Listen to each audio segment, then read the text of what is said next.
Breaking news, মুক্তিযোদ্ধাদের ভাতা নিয়ে আসছে বড় পরিবর্তন। আর এই পরিবর্তন সরাসরি প্রভাব ফেলতে যাচ্ছে আপনার পকেটে। মে মাসের সম্মানী ভাতা আর ঈদের উৎসব বোনাস দুটো কি একসাথে পাবেন? কবে ঢুকবে ব্যাংক অ্যাকাউন্টে? আর সত্যিই কি বাড়ছে মাসিক সম্মানীর পরিমাণ? আজকের এই ভিডিওতে থাকছে এমন সব গুরুত্বপূর্ণ আপডেট যা প্রতিটি বীর মুক্তিযোদ্ধা, শহীদ মুক্তিযোদ্ধা পরিবার এবং সাধারণ মুক্তিযোদ্ধার জন্য জানা অত্যন্ত জরুরি। তাই ভিডিওটি একদম শেষ পর্যন্ত দেখুন, কারণ শেষের দিকেই থাকছে সবচেয়ে গুরুত্বপূর্ণ তথ্য। 2026 সালের মে মাসকে সামনে রেখে এবং আসন্ন ঈদ উল আজহাকে ঘিরে মুক্তিযোদ্ধাদের সম্মানী ভাতা ও উৎসব বোনাস নিয়ে নতুন আলোচনা শুরু হয়েছে। সাধারণত মুক্তিযোদ্ধা বিষয়ক মন্ত্রণালয়ের তত্ত্বাবধানে এই ভাতা ও বোনাস বিতরণ প্রক্রিয়া সম্পন্ন হয়। বর্তমানে সাধারণ মুক্তিযোদ্ধারা প্রতি মাসে 20,000 টাকা সম্মানী ভাতা পাচ্ছেন। অন্যদিকে খেতাবপ্রাপ্ত বীর মুক্তিযোদ্ধারা, যেমন বীর শ্রেষ্ঠ, বীর উত্তম, বীর বিক্রম ও বীর প্রতীক, তাদের জন্য এই ভাতার পরিমাণ ভিন্ন ভিন্নভাবে নির্ধারিত রয়েছে, যা প্রায় 20,000 টাকা থেকে শুরু করে 30,000 টাকা পর্যন্ত হয়ে থাকে। শুধু মাসিক ভাতাই নয়, উৎসব মৌসুমেও রয়েছে বিশেষ সুবিধা। প্রতি বছর 2 ঈদে মুক্তিযোদ্ধাদের জন্য 10,000 টাকা করে 2টি উৎসব বোনাস প্রদান করা হয়।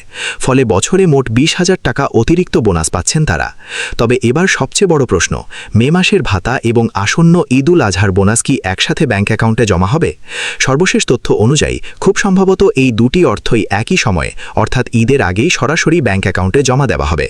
বন্টন প্রক্রিয়াটিও এখন অনেক সহজ ও আধুনিক করা হয়েছে। আগের মতো হাতে চেক দেওয়ার পরিবর্তে এখন ইলেকট্রনিক ফান্ড ট্রান্সফার EFT পদ্ধতির মাধ্যমে সরাসরি মুক্তিযোদ্ধাদের ব্যাংক অ্যাকাউন্টে টাকা পাঠানো হয়।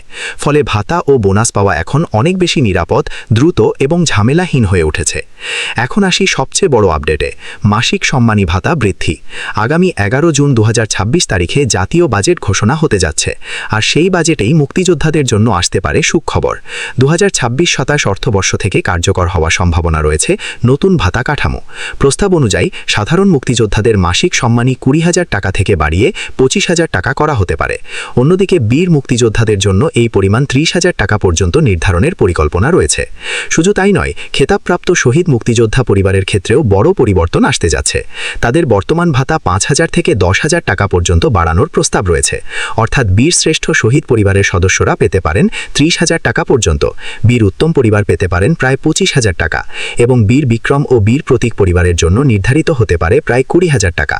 সবকিছু মিলিয়ে বলা যায়, মুক্তিযোদ্ধাদের জন্য সামনে আসছে একাধিক সুখবর। একদিকে মে মাসের সম্মানী ভাতা এবং ঈদ উল আজহার উৎসব বোনাস একসাথে পাওয়ার সম্ভাবনা, অন্যদিকে নতুন অর্থবর্ষ থেকে মাসিক ভাতা বৃদ্ধির পরিকল্পনা। সব মিলিয়ে এটি নিঃসন্দেহে মুক্তিযোদ্ধা এবং তাদের পরিবারের জন্য একটি বড় স্বস্তির খবর। তবে মনে রাখতে হবে, বাজেট ঘোষণার পরই এই ভাতা বৃদ্ধির বিষয়টি চূড়ান্তভাবে নিশ্চিত হবে। তাই সর্বশেষ আপডেট পেতে অবশ্যই আমাদের চ্যানেলের সাথে থাকুন, কারণ আমরা আপনাদের কাছে সবসময় নিয়ে আসি নির্ভরযোগ্য এবং দ্রুততম খবর। আজকের এই গুরুত্বপূর্ণ আপডেট যদি আপনার কাজে লাগে, তাহলে ভিডিওটি শেয়ার করুন, যাতে অন্য মুক্তিযোদ্ধা ভাইয়েরা এবং তাদের পরিবারও এই তথ্যগুলো জানতে পারেন।